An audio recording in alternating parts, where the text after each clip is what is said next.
Statman Dave back on Full Time Devils. It has been a while. I've been a little bit busy making videos on the Squawka YouTube channel. Mbappe or Marcus Rashford?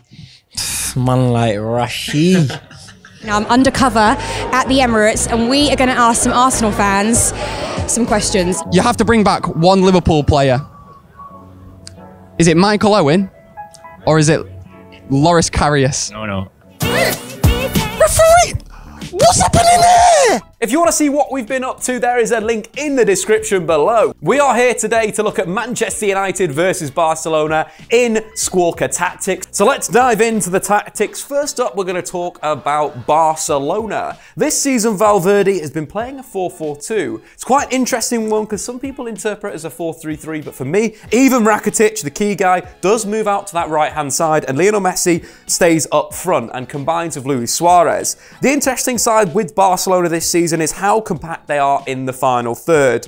You're looking at the midfielders, they do get nice and narrow, and then the fullbacks push on really high. You're looking at Jordi Alba and Sergio Roberto. This tactically has been a bit of a problem for them in terms of breaking and counter-attacking, but we'll talk about that a little bit later on. So when we're looking at Barcelona, of course, Lionel Messi is the key guy, dropping back into number 10, into midfield to get on the ball. This is almost the Barcelona team that is inspired by Lionel Messi now. He's not the guy that's waiting for a playmaker to play him a pass in the final third. He's getting on the ball, he's creating the chances, he's looking to play the likes of Luis Suarez in with a through ball, but also he's scoring goals and getting assists. 33 in La Liga this season. Very, very dangerous. As always, Lionel Messi is going to be the biggest threat for Manchester United. One thing that United will have to deal with is the movement of Jordi Alba, a player that is fantastic going forward. The move that sort of comes out from Barcelona over recent years is Jordi Alba making the run in behind, then Messi dropping onto the ball and then playing the ball over the top through. For me, this is why Man United need to play Diogo Dalot as a sort of right midfielder that will drop back into a right wing position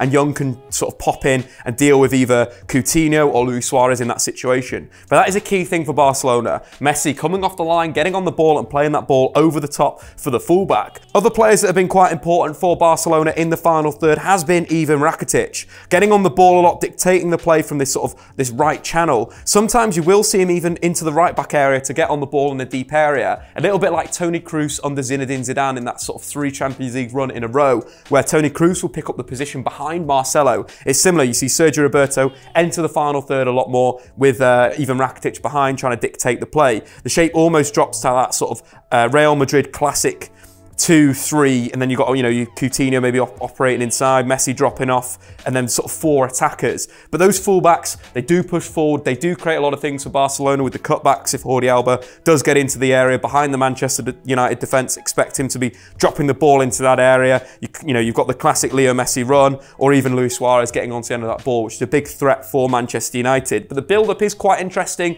but it doesn't look like a classic Barcelona build-up. You're not thinking Xavi, Iniesta, Busquets, getting on the ball, moving it around. It's a little bit more methodical in terms of getting Lionel Messi the ball in the final third and allowing him to dictate the play from that area. So Man United need to get around Messi in that final third and also deal with his movement from midfield, as you mentioned, really good at coming onto the ball if it's cut back, but also as well, edge of the area, danger from all types of angles.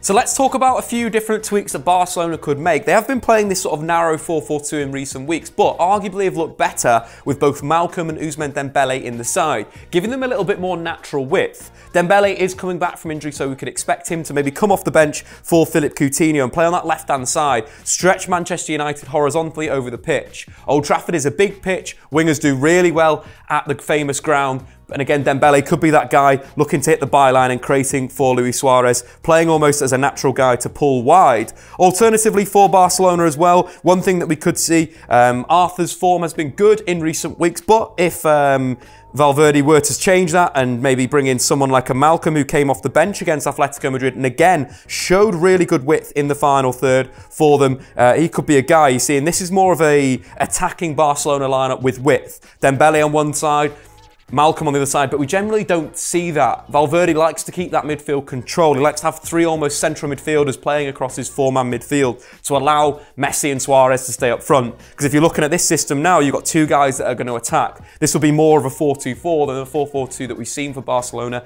this season. So expect Valverde not to go for both of these guys unless he is chasing the game. I probably expect to see Malcom from the start if Valverde wants to go for that natural width from the beginning, and then maybe Dembele coming on later on in the tie. So let's move on to Manchester United. At the time of recording, unfortunately, Matic and Ander Herrera missed the final training session before the big game at Old Trafford. So, which could mean we'll see Scott McTominay and, of course, Fred come into the lineup. Both players excelled in Paris in that second leg and were vitally important to Manchester United. Scott McTominay won more tackles than any other player on the pitch, and Fred had a really good job of harassing and pressing PSG deep in midfield before dropping back into that defensive shape. So, for United, how I'd like them to set up is a 4-4-2.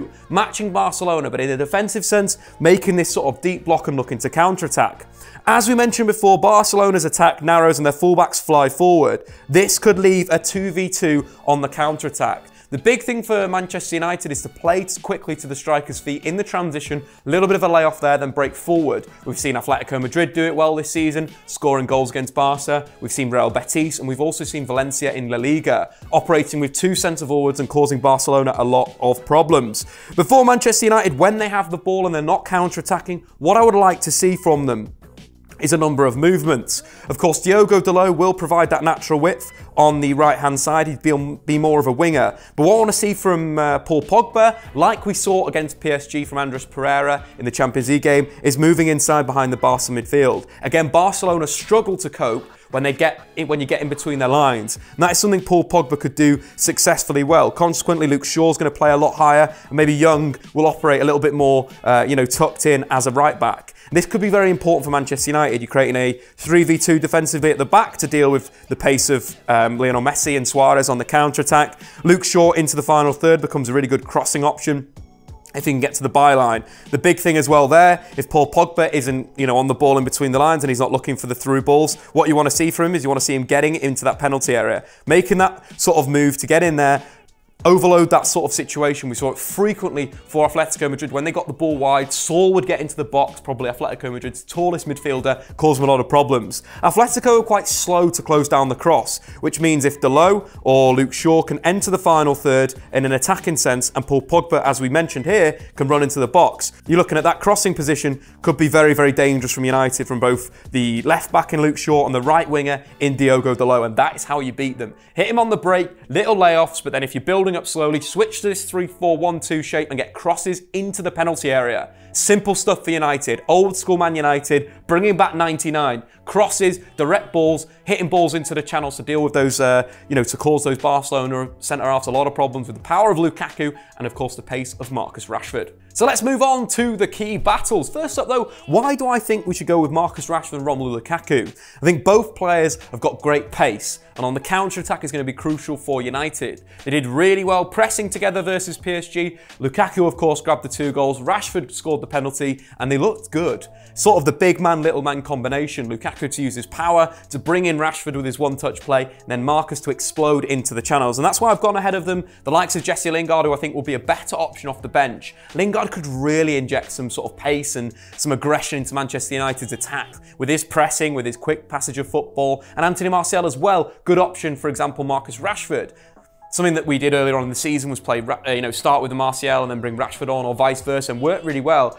Tiring the opponent, and then bringing on that more pace. And that's what I quite like. Bit of variation off the bench, and that's what I think Solskjaer should do as the game goes on.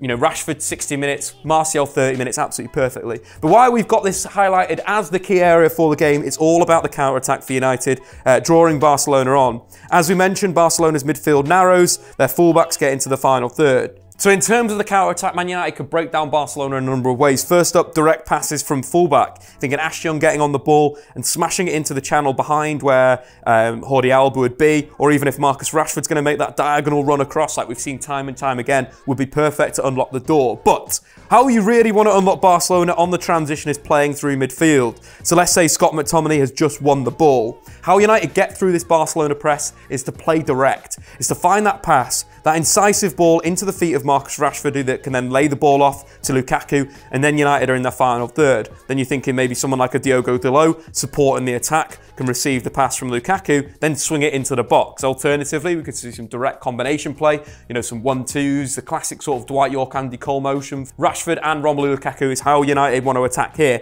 But that first pass, splitting the midfield is going to be crucially important. So either it's coming from Scott McTominay or it's coming from Fred. Or even Paul Pogba. If Paul Pogba wants to drift into a sort of central position to get on the ball, a la maybe a David Beckham from '99. So he can be the guy firing the balls into the feet of the two centre forwards, moving inside. That 2v2 is where you kill Barcelona. Get them on the counter-attack, bring them onto yourself before breaking with pace. Allow their fullbacks a lot of space in the final third, then break in behind them. Simple stuff for Ole Gunnar Solskjaer, Mike Phelan, and of course Michael Carrick and Kieran McKenna to take again to the new camp an advantage if they can smash Barcelona on the break at Old Trafford. If you've enjoyed this, there's loads more like this over on the Squawka YouTube channel. Of course, thanks for Full Time Devils for having me on again, and come on United!